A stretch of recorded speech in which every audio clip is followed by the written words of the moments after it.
Hello everybody and welcome back to another My Porch Prints tutorials. This is Kyra and today I'm going to be showing you how to create this pocket flip using our new Daisy Days collection. So as usual, all of the kits mentioned will be linked down in the description box for you. So if you're looking for any supplies or kit links, make sure to check down there. It should be linked for you.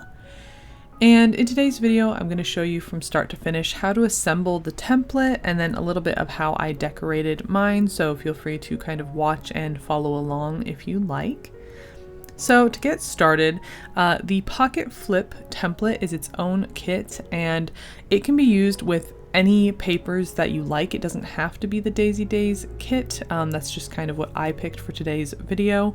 But the pocket flip template, I just printed it on plain white cardstock. Weights and types of paper will be linked in the description if you're interested. And this will just kind of show sort of the base sort of template pieces printed on white cardstock, and then you will run it back through the printer again, printing on top of that with the paper of your choice. So just pick any papers that you think look pretty.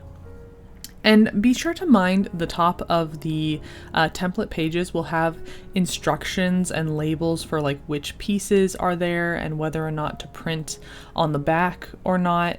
I accidentally didn't pay attention to some of these, so I accidentally printed on the back of some of the ones that didn't need it. So you can ignore that, but you know, just feel free to print whatever papers you like and just follow the instructions. And then I'm also printing off some of the Daisy Days ephemera, just a little bit from the collection. There's a lot more in the kit than this, but I just chose a few of my favorites. I didn't print on the back or anything. I just wanted to kind of show them off as an example, and I'll be using those to decorate. All right, so to begin, I'm gonna go ahead and cut out each of these pieces. Now I am gonna keep track of which panels I'm working with here. So this one is panel A. So I'm going to kind of hold on to this label here, and hopefully that will help you guys later in the tutorial to kind of keep track of which panels are which. If you're not printing on the back of a piece, you could write which panel it is on the back of it. So it kind of just depends on if you needed to print on the back of that piece or not. If you did, you won't want to write on it, so it might help to just hold on to like the panel label here. And you can see I went ahead and sorted mine out: panel A, panel B, panel C, and panel D to kind of help you guys keep track here. And then I also took the pockets that go with their matching panels. So for example, this is the A1 pocket and the A2 pocket. So these go with panel A. So it's important to keep track of these because they are slightly different sizes and they won't fit properly unless they're with their proper panel. So for example, the B3 and B4 pockets need to go with panel B. They will not fit with panel A. They'll be too small. So just make sure to kind of keep track of things. You can see I wrote it on the back of these pieces here. However you want to keep track of that is fine. And if for some reason you did throw away your labels or didn't mark them, panel B is the one that has a tab on it. Panel A has no tabs, so that should kind of help you out there. And then the C5 and the C6 pockets go with panel C as well, so you can kind of just keep track of that. Panel C is pretty distinct. It kind of has this gray border here. And then panel D is kind of its own little piece, so hopefully this will kind of help you keep organized. And then panel D did come with some page tabs, but we're not going to use those yet. Just set those aside for now. We'll come back to those while decorating. So to begin, panel A is going to be our base panel, what we build everything off of. So you won't be able to see the back of panel A. This is the part that gets glued down into the journal. So you don't need to worry about the back of that at all, just the front here. And then we build all of our other pieces on top of it to create the flip. So this is our sort of our back panel or our base panel. And then panel B, for mine, is going to be the cover panel. So this is going to be kind of the top of the flip, and that's important to note in case you want to decorate it a certain way. This will be kind of the very front top panel. And you'll notice that several of the pieces have these lines on them, and this marks where you need to fold, so go ahead and just crease along those lines. If you have any pieces that have like a half circle that needs cut out, go ahead and do that. And it doesn't really matter which direction you fold like panel D in, it kind of looks the same on both sides. So just go ahead and fold each of these little panels back and forth. And once you've done that, the next step would be to use any distress ink if that's something you want to do. Again, this is optional, you don't have to use this, but I like that it helps the pieces sort of stand out from one another, especially if you have some overlapping, like similar patterns like I do here. I have these pockets are all kind of yellow, so this will help the pockets sort of stand out and pop from one another instead of looking like one big piece. So I'm going to go ahead and use distress ink over all of my pieces, and then starting with panel A here, it's okay if you want to sort of swap your pockets around and layer them differently. You might have to trim some pieces up. You can really place these pockets however you want. You don't have to do it the way that I am, but just to keep things simple today, I'm going to kind of stick with my pockets with the panels they're supposed to go with. So starting with this A2 pocket here, I'm going to add some glue along the back on the longer side and the bottom here, just like this. And I'm going to leave these edges here open so that you can tuck ephemera down into them, just like this. And I'm going to glue it onto the front of panel A. Again, I'm not putting anything on the back because that's going to be glued into the journal. So taking this second pocket here, the A1 pocket, I'm going to just glue this on top of the other pocket and create kind of like a layered pocket situation. So again, adding glue on the sides and the bottom, leaving the top open and just gluing it straight down. All right, just like this. And that is our panel A pocket done. So we're gonna move over to panel B here. And for this one, I am going to add this longer pocket on the back and the shorter pocket on the front because I have some ideas for how I want to decorate this, so that's why I'm going to do it this way. Again, you can layer the pockets again if you want, it's sort of up to you. And then also decide which direction you want your panel to fold. So it can fold out to the left or the right depending on how you glue it down. So I'm gonna be putting mine on the left, but if you wanted to, you could flip it over and put it on the right. And it's important to decide that now so that when you're gluing your pockets on top, you don't accidentally glue them upside down. So determine which direction you want your panels to fold out beforehand. And then once you have that, you can use that as a guide for which direction to glue down your pockets. So I'm gonna go ahead and use this shorter one on the front of my panel B here.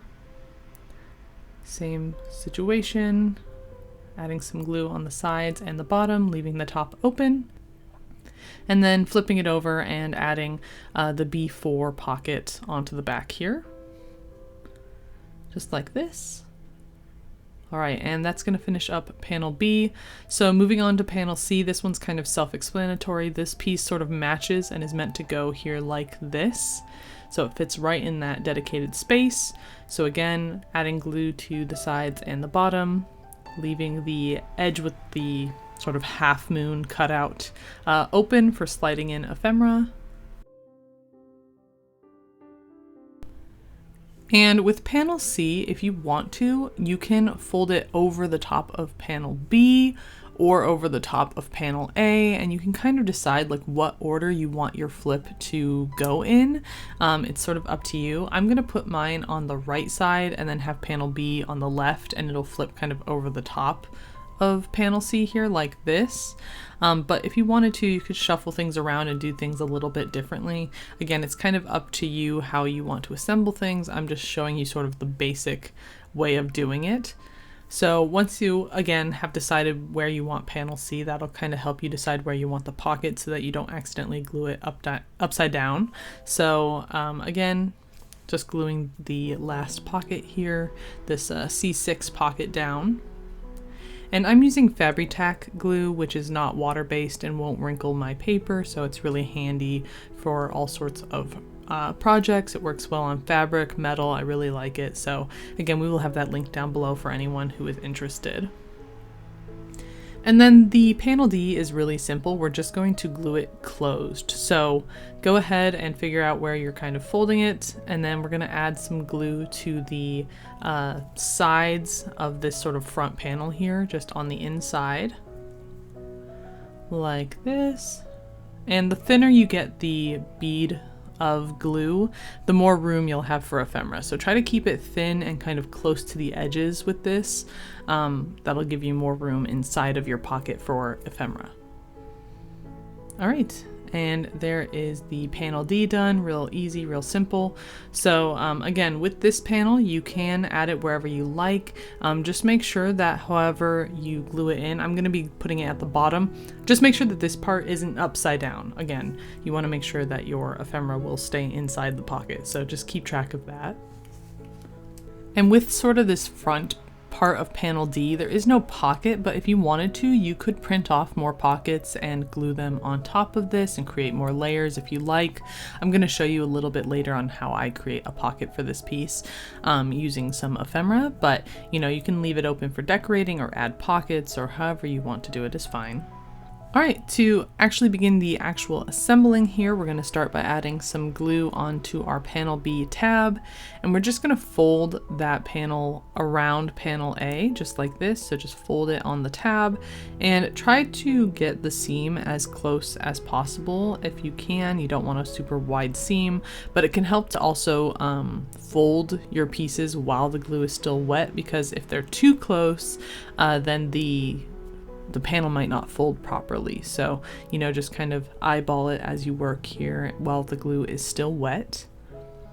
And then again, taking panel C here and doing the same thing, but doing it on the right side this time.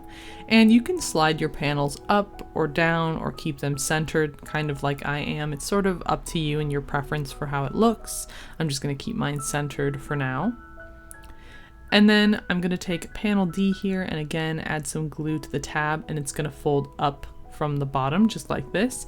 If you wanted to, you could fold this piece over the top or like around panel B or around panel C. It doesn't have to go on the bottom like this. This is just kind of the original design idea, so that's what I'm doing to keep things simple and show you kind of the base design for this template. All right, and there you go. That is it when it is all glued together. And the last thing I'm gonna do is run over the edges and seams with a bone folder to kind of help keep it flat. And this is going to be our base for our pocket flip. So this is what it looks like, and you could just leave it like this and fill it with ephemera. That's perfectly fine. I'm gonna go in and do a little bit of extra decorating here just to kind of zhuzh it up a little bit. And I'm going to be gluing mine into my journal, but if you wanted to, you could print out 2 copies of panel A and then glue it over the back and kind of hide all of these sort of tabs if you want to, if you're not going to be putting it in a journal. But if you are, you don't need to worry about that. You can just add glue to the back and glue it straight onto a page inside of your journal, and you'll have this cute little flip here full of ephemera that will, you know, make your journal look a little more decorative. And again, this is a template, so you can print any papers you want on it. So this is a really good template to have for multiple journals. You can just do this project over and over again with different kits. And like I mentioned earlier, for me today, I'm going to be using some of the Daisy Days ephemera kits. So that comes with some like cards, some of these faded photos in various sizes, some like decorative, just sort of ephemera elements, and then also some of these tags that come in various sizes. And again, you can get as creative as you want with all of this. You could use distress ink, you could add ribbons, you could add stitching, you could print on the back of them. It's really kind of up to you. I'm just keeping things simple today using some of these extra pieces. I did also print out some of these floral fussy cuts. Again, that'll be linked down below for anyone looking. And then to begin my decorating, I decided to take this sort of circular daisy piece here, and I'm gonna go around it again with some distress ink just to keep all of my pieces matching. And I'm gonna use this on the front sort of cover panel here with a little bit of this ribbon, which I believe is from Walmart, I think. It's just like an ivory lace ribbon. And I'm gonna glue it down along with this little daisy image. And you could leave the daisy image open a little bit, like on one half to tuck ephemera into if you wanted to. I'm just gonna keep mine decorative for now. And then recently we did a collab with Victoria Designs where I made like a full journal, and on the cover I had these little like pearl, I don't know what to call them, like decorative, almost like a clasp sort of looking thing. I don't really know what to call it, but I had somebody ask how I did that, so I decided I would show you guys with this piece here. So all I did was take one of these, it's like a plastic pearl sort of beaded string here. I also think this is from Walmart, but it might also be from like Michael's or Joann's Fabrics. I know that those places usually carry this sort of beading. And I'm just cutting a couple of strips out, sort of eyeballing the size I want for my pocket here. And we're gonna have the one piece on the bottom, which is longer, and the one piece on the top, which is shorter. And how long and how short, again, really depends on personal taste, just to, you know, kind of until it looks right to you. And I'm gonna start with the longer piece here. I'm just gonna add a bead of glue to the left and right of my pocket, and I'm gonna glue the two ends down just like this, with like a slight curve, a slight bend in the beading. And then I'm gonna add glue again right next to the first, but slightly on the inside of that first one. And I'm going to again take my shorter string of pearls here, and I'm gonna glue down each of the ends right next to the first one, kind of like this. And that's gonna create kind of like a draped sort of look here to these little pearl strings. And then to hide the two corners, which I'm happy like with where they are, I'm gonna grab these large stick-on pearls. These are just like, again, plastic cheap stick-on pearls that I think we got from Walmart. And you can just press them straight down on top of those two ends. If you want to use some glue to make sure that they stay, that's probably a good idea. I'm just, again, showing you guys real quick today for this project. So I'm just gonna stick down those two pearls like this, and you can see that creates kind of like a faux, almost like a pearl clasp sort of situation here. So it's really quick and easy. It's really deceptively quick and easy, but it looks really pretty. So that's how I did that for anyone who was wondering. And I'm just going to continue with decorating here. To finish the cover, I added a little ivory bow, and then moving on to the inside, I'm taking some more of that lace sort of ribbon that I have here, and I'm going to glue it down to the bottom of this panel here. And then taking one of those fussy cut floral pieces, I'm adding just a little bit of glue to one half of it, not to the half that's kind of on the open pocket because I don't want to glue my pocket shut, but just kind of adding some decorative elements here, including these vintage color papers that you might recognize if you watched my layered hidden paperclip video where I made these cute little hidden paper clips. And these are usually full-sized pages, but I printed them at a smaller size just to save paper. And I have some leftovers from those projects, so I figured I would just keep using them up. And I want to add more color and kind of break up some of these patterns here. So I'm going to use some of the pink ones that I have, and I'm going to make kind of a frame for one of my ephemera cards. And I'm going to use this card to make another pocket. So I'm adding glue to the sides and the bottom here like this. And I'm going to glue it down onto my little tiny paper here, just right in the center. And then I'm going to cut this paper out and just trim it down to kind of fit inside of my little panel. And again, I'm going to add glue to the sides and the bottom, and that's going to create a tuck space, like a double tuck space, a double pocket here for the front of this panel. So it adds more decoration and also more storage. So just kind of a little fun thing you can try. And feel free to go around any of your pieces with like a corner rounding punch to give them more of an interesting shape. You could do that with the panels before gluing everything together if you wanted to. I didn't do that for mine, but you certainly could if you wanted. Again, adding stitching, adding any kind of, you know, decorative elements like that. Make sure to do that before you glue all of your panels together if you want. And then I'm going to make a few more of these sort of layered panel pocket things here. I am marking where to cut out this little hole here because I don't want to lose that, so make sure to, you know, keep track of that if that's something you want to do. And then I'm going to glue this down and create just more pockets, more tuck spaces, more decoration. I just wanted to make sure to bring a little bit of color to each of my panels, so I'm trying to keep the pink, the blue, and the yellow theme sort of running through each of my panels here as I decorate, and this helps kind of break up some of that like solid yellow or solid blue and creates more layers and more decoration and makes things look more finished, more purposeful here.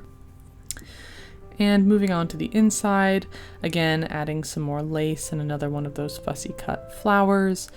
And I'm kind of being picky with which like tags or cards I tuck into my pockets, again, keeping mindful of the color here. So I'm using like some elements that have like the blue color on them on these panels here because there's no blue. So I'm trying to bring some of that color scheme down. So just keeping that in mind. And speaking of layers here, I'm going to be taking one of my vintage color papers, a scrap pink one here, and I'm going to cut it down to fit kind of the angle of this pocket. And I just used my fingernail to kind of crease where the edge of that pocket was so I can get a nice clean line and everything fits properly. And then reaching down into my trash can, I grabbed one of my scraps from the actual panels. I think this was panel A. And I'm just going to trim it down a little bit smaller, use a circle punch to cut out a circle, half circle from the center, and I'm going to glue this down to create a shallower pocket here to make another layer on the bottom. And I really liked how that looked, and I wanted to add a little bit of pink, so I'm going to do it again with a slightly thinner strip of paper, using those, again, those vintage color papers here. And I'm going to glue that down to the very bottom, and that'll create kind of a layered effect here. And since I really liked the layering, I'm going to go ahead and do the same thing up here, just decoratively. It's not functioning, it's just pretty. And right about here is where my camera shut off without me realizing it, so I'm going to go through and show you the last couple details I added here. I did take the top of one of my hidden layered paper clips here, and I'm just going to use this piece and sort of slide it on to the corner of my front panel. And again, I will link this video tutorial for this down below if anyone has missed out on that, but I think hidden paper clips are a really easy way to decorate something like this, and they look really pretty and add a little something something to the overall decoration. And then I filled the pocket with some of my favorite little ephemera pieces here, just like this. And then opening it up inside, I added some ephemera back here to this larger pocket. And then I also added a small strip of blue scrap paper here, just because I wanted to break up some more of that yellow panel just a little bit. And then I continued to tuck ephemera into various pockets. I only printed off a couple of sheets from, again, the add-on kit, so I don't have as much ephemera as you will probably have available, but you can kind of get the idea here with how it looks tucked into the pockets. And I did add the little page tabs here to the top of panel A, panel C, and panel D here, just like this. You can add these wherever you want. You could put them on ephemera, you could put them on pages, you could put them on pockets or tags or anything like that. I just kind of added mine where I thought they looked nice. And then, you know, continued filling all of my pockets with lots of little ephemera and tags and things like that. Again, it's up to you which pieces you use and where they go. Some pieces will fit better in certain areas than others, so, you know, keep that in mind. I usually go with like larger or taller pieces in the back and smaller pieces in the front, and you can see I kind of stuck with that in my center panel here. I used my tiniest tags in my shallowest pocket here right at the front, and then I kind of used different pieces getting taller or larger towards the back where I have the deepest / tallest pockets. So that makes sure that you can see all of your pretty ephemera, all of your pretty layers here. You could definitely fit a lot of ephemera into this. So this is a really quick and easy project that makes a lot of storage for ephemera. So that's pretty cool. That's pretty fun. So I'm sure this is going to make its way into one of my upcoming junk journals very soon. We've been making a lot of projects on the channel and I've been saving them to put into a final journal, so make sure to subscribe if you haven't already so that you don't miss out on tutorials, because a lot of times we make projects and then they turn up in full journals later. So if you craft along with me as we go, then you can finish up your journal too at the same time, and it's just kind of a fun sort of craft along journey. So the last thing I'm going to do to finish up today's project is add one more little decorative panel here. I felt like the cover needed a little bit more pink, but otherwise that is going to finish up today's tutorial. So thank you so much for watching and crafting along with us. Don't forget to like and subscribe, and I will see you in the next tutorial. Bye!